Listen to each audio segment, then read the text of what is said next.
Sehatry ny zavakanto kosa indray raha tao anatin'ny roa taona no nanomana ny tarika Midza ny rakikira ny voaloha dia nampahafantarina tamin'ny fomba ofisialy androany ny fivoahan' izany rakikira izany du nord au sud. Io no anarana nampitondraina ity atsotsika hoe album ity. Teny Ampefiloha kosa no nampahafantarina izany tamin'ny fomba ofisialy.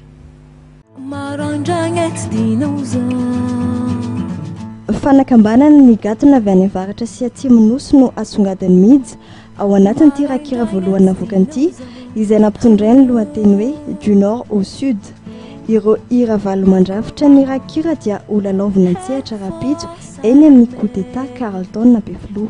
Hira anankivalo ny ato anatiny dia izy ity plutôt world music zany hoe tena ny alana mihitsy zany le musique tropicale satria lafindray efa betsaka ihany angambany artiste vehivavy manao tropicale eto amintsika dia mba tiana aseho koa zany hoe zay efa any amin'ny sisiny koa ny mba mafita zavatra afaka hainony sofina rehefa hoe afo mba nihaino muzika mafana zany ianao dia mba mirelaxa kely amin'iny.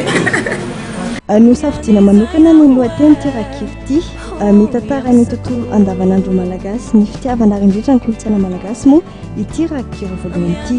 Du nord au sud satria za lehibe tany adiko le muzika plutôt raha miainan'io album io zany zavatra any atsimo ny hainao rehefa vao miainga le gitara sy ny rehetrarehetra fa ny fiteny avy any avaratra izay mahatonga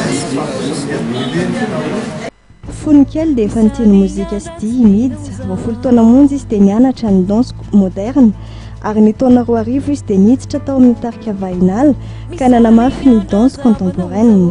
Efa tao amin'ny tarika Mada izay fantatra amin'ny fivozana ny mozika nentim-paharazana izy ka ny taona 2010 izy no namorona ny tarika Midza izay niarahany asa tamin'ny Miary Lepierre sy Maxime Nzava.